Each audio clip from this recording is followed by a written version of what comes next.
అమ్మల్లే తినిపిస్తా అలిగినవంటే. ఓ స్నేహితుడా నా సహచరుడా, ఇక నూరేళ్ళు నువ్వేనా తోడు నీడా. ఏం చేశావో నా మనసు నీదైపోయింది, ఏదేమైనా నిన్ను వదలి రానని అంటుంది.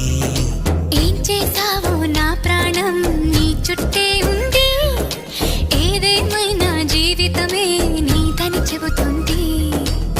నిన్ను చేరి చితక ఆడానా సరదాలా కెళ్ళి, ఇక చూడు రోజు అయిపోదా సరసాల హోలీ.